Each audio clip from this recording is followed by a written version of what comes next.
Nah, kita lihat dulu pengertian doa secara umum. Jadi doa ini adalah apa? Artinya memasuki hubungan pribadi dengan Allah dalam iman dan cinta kasih. Ya.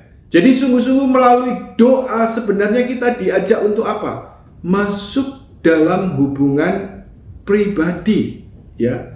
Jadi doa ini bukan hanya sekedar kata-kata yang kita baca atau doa-doa yang kita baca atau rumusan-rumusan doa tertentu, tetapi doa dalam pengertiannya adalah apa? Suatu hubungan pribadi dengan Allah. Dan kita diajak berdoa, berarti kita diajak untuk sungguh-sungguh mempunyai, untuk sungguh-sungguh menjalin hubungan pribadi dengan Allah dalam iman dan cinta kasih. Atau kemudian dikatakan Santa Teresa Avila, doa adalah persahabatan dengan Allah. Nanti akan kita dalami ketika kita belajar bersama mengenai doa batin. Lalu kemudian apa yang juga dinyatakan oleh gereja dalam Katekismus Gereja Katolik nomor 2558, dari apa yang dinyatakan seorang pujangga gereja, yaitu Santa Teresia dari Kanak-kanak Yesus, Santa Teresia Lisieux, yang merupakan juga anak rohani dari Santa Teresa Avila. Ya, karena Santa Teresia Lisieux ini hidup dalam biara Karmel OJD di Lisieux, Prancis, dan pendirinya yaitu Santa Teresa Avila, ya, berabad-abad sebelumnya. Jadi pengertian doa dari Santa Teresia Lisieux, bagiku doa adalah ayunan hati, satu pandangan sederhana ke surga, satu seruan syukur dan cinta kasih di tengah pencobaan dan di tengah kegembiraan. Pengertian ini sebenarnya sangat sederhana, ya, diberikan Santa Teresia Lisieux. Doa adalah ketika apa? Hati kita, pikiran kita, atau kemudian pandangan kita, ya, pandangan batin kita terarah kepada Allah, ya, di tengah segala kesibukan kita, aktivitas kita, juga waktu khusus yang kita persembahkan pada Allah dalam jam-jam doa.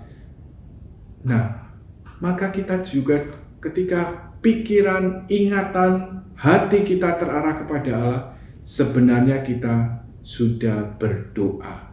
Dan doa ini juga tidak tergantung perasaan-perasaan kita. Di tengah kegembiraan, di tengah suka maupun duka, kesedihan, beban berat, di tengah pencobaan, ya, kita juga dapat tetap berdoa, ya. Dengan ketika kita kemudian mengucap syukur dan juga menyatakan cinta kepada Allah, ya, bahkan di tengah penderitaan, ketika kita kemudian menyatakan, Tuhan, saya mau menanggung bersamamu, saya mau menanggung demi kasih padamu.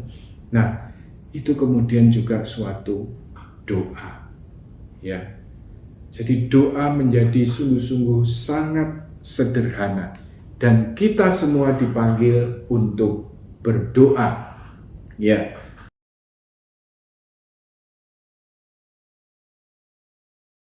Sekarang kita lihat mengenai bentuk doa. Ini saya ambil dari Katekismus sebagai pengetahuan dasar, karena nanti akan kita jumpai kata-kata berikut: doa lisan, doa renungan atau meditasi, ataupun juga doa batin.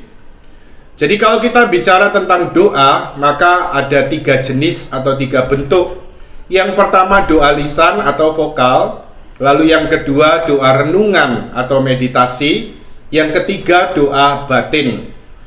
Dan memang dalam hal ini gereja mengajar kita begitu lengkapnya, ya, dalam Katekismus Gereja Katolik.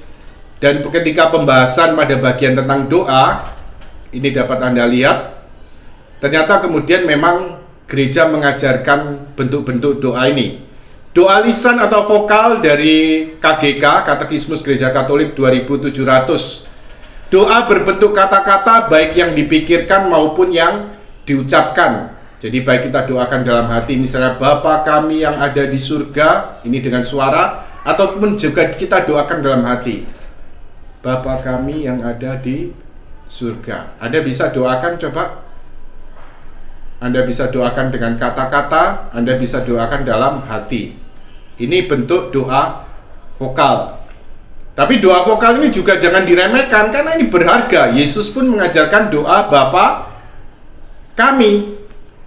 Lalu yang kedua, doa renungan atau meditasi.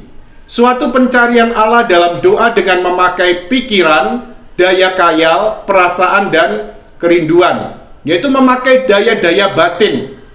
Daya batin yang pokok ada 3, yaitu akal budi, lalu kemudian ingatan, kemudian kehendak.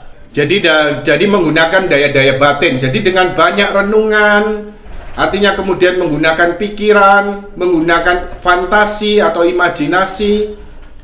Dan sekarang ini artinya apa? Dewasa ini banyak orang mulai melakukan meditasi. Bahkan sekolah anak saya tiap pagi, itu bahkan kemudian anak-anak kalau tiap pagi diajarkan artinya apa? Selain nyanyikan lagu Indonesia Raya, hormat bendera, tapi juga apa? Bermeditasi untuk menyadari kehadiran Tuhan. Nah, ini anak kecil aja sudah diajari untuk bermeditasi. Nah, tetapi kemudian ya ini hanya sebagai catatan, kalau kita melakukan meditasi, saya anjurkan carilah meditasi yang Kristiani, ya. Banyak tawaran meditasi, baik dari dalam gereja maupun dari luar gereja. Tapi pakailah sarana-sarana Kristiani. Cirinya apa meditasi Kristiani? Yaitu kalau meditasi itu pada akhirnya membawa orang kepada Yesus. Membawa orang kepada Tuhan Yesus. Itu ciri dari meditasi Kristiani. Sedangkan kalau meditasinya bertujuan macam-macam, hanya untuk mencari ya ketenangan, kedamaian, ya itu semua bisa didapatkan ya, atau mencari penyembuhan tapi menggunakan berbagai energi ya dalam yang mungkin patut kita juga beri tanda tanya, ya sebaiknya sebagai orang Katolik kita hindari. Jadi carilah meditasi yang bersifat Kristiani. Dan salah satu rahmat besar kita mengenal Lectio Divina. Ini juga bentuk juga dari doa renungan, ya kan ada bagian proses meditasi, tapi juga sekaligus doa batin. Ada saatnya berbicara dengan Tuhan. Baik, kita akan mulai pada bagian yang ketiga. Ini khusus memang spesialisasinya Santa Teresa Avila, ya. Yang ketiga, Katekismus Gereja Katolik. Karena Santa Teresa Avila ini pujangga gereja, maka Katekismus Gereja Katolik juga memasukkan pengertiannya dan ajarannya ini dalam katekismus. Dapat dilihat pada KGK 2709 dan seterusnya. Tetapi dengan terjemahannya agak berbeda ya. Ini saya berikan terjemahan yang umum di buku-buku yang diterbitkan oleh entah OCD ataupun juga dari Pertapaan Santi Buana.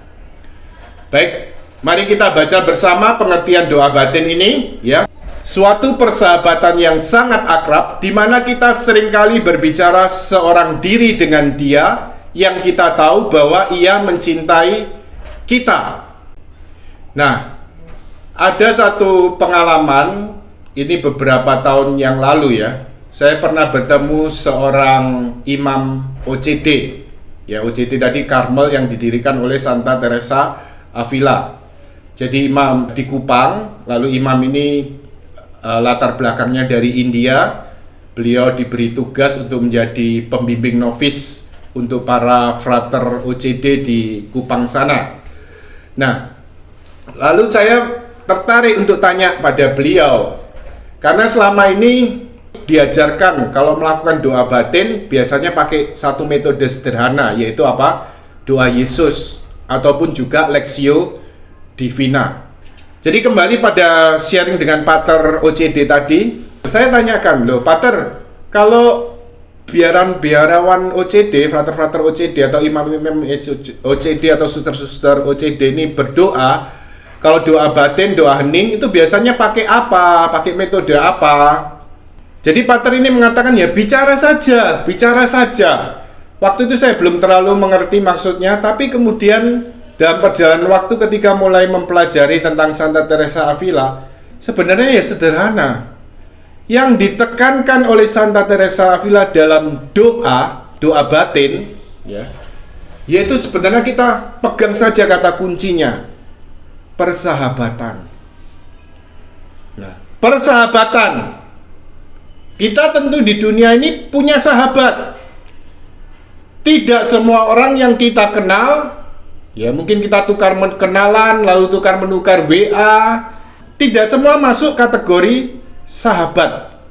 Nah, bagaimana orang bisa jadi sahabat kita? Sering ketemu, sering ngobrol, sering ngomong-ngomong, ya.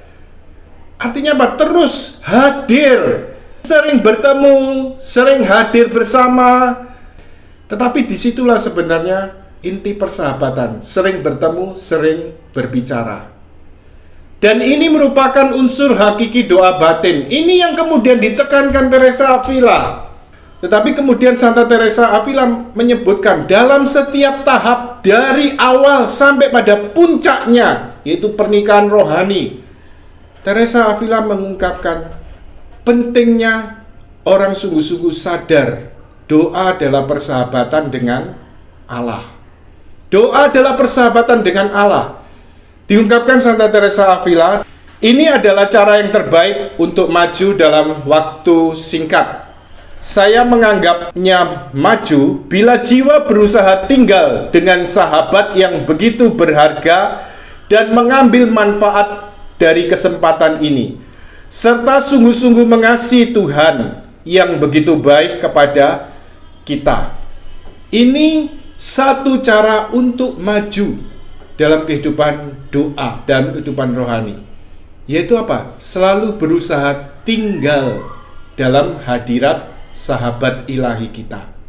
Kalau kita lihat ikon dari Gereja Katolik Ritus Timur, ada ikon tentang Allah Tritunggal Maha Kudus, yaitu ikon 3 malaikat, ya, Mikael, Gabriel, Rafael. Tetapi sebenarnya itu penggambaran tentang ikon itu menggambarkan tentang Allah Tritunggal Maha Kudus, ya. Tapi saya sering membayangkan Allah Tritunggal Maha Kudus, kita secara pribadi boleh tinggal bersama mereka, kongko-kongko bersama mereka, omong-omong bersama mereka, ya. Kita ngomong sama teman kita di dunia seneng, apalagi ini kita bisa apa? Kongko-kongko sama Tuhan, sama Allah Tritunggal Maha Kudus.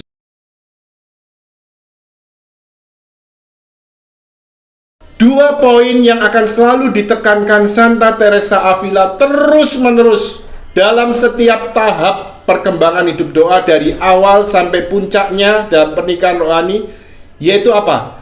Persahabatan dengan Allah dan kerendahan hati.